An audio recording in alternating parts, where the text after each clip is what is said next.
decide to go on this board? Why are you why are you spending all your time doing this?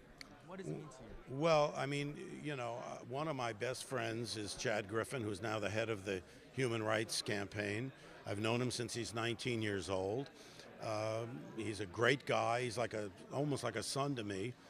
And when Proposition 8 passed here in California, he came to me and said, what can we do about this?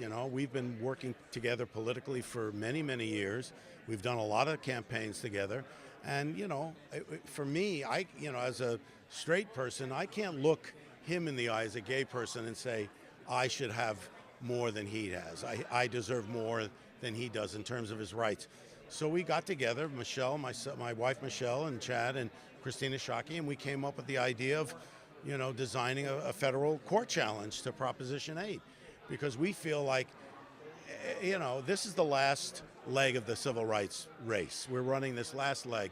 It's the one group of people that under the law is thought of as less. And so we have to right that. And so this will go a long way in doing that. What were some of the biggest challenges, during this lengthy battle? Well, oddly enough, initially we had even resistance from the gay and lesbian community, thinking that we were, going too fast, that we should slow things down, that the country wasn't ready to take on this issue. And we said, no, you don't wait for people to have their rights. These are rights that people should have. That's, our Constitution is designed to allow people, as you see, we've moved over the couple hundred years, always towards expanding people's civil rights. And so we felt this had to be done. There were lots of, millions of people in this country who are thought of as second-class citizens, young people who are feeling as outcasts and, wanting to commit suicide over this.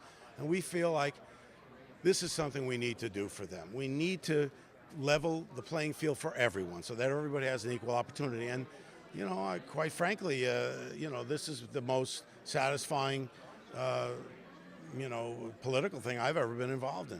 And so, why do you think this is such a difficult thing? Is this going to keep happening? I think we are hitting critical mass now, and I think what's starting to happen is people are becoming aware of what's involved. And once you realize, and part of it is the education, they're educated. Films like this, the play that we did, 8, which was written by Lance Black, who wrote Milk, it informs people. And when you realize that everybody has either a gay friend, a gay person in their family, somebody who they work with, who's gay, then you cannot look at them in the face and say, you deserve less than I do.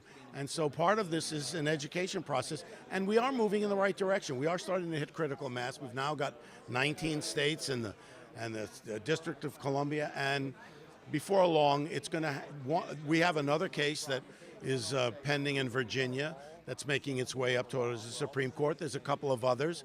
And eventually the Supreme Court, I think, is going to have to take one of those cases and have to decide ultimately, do people have the fundamental right to marry the person they love?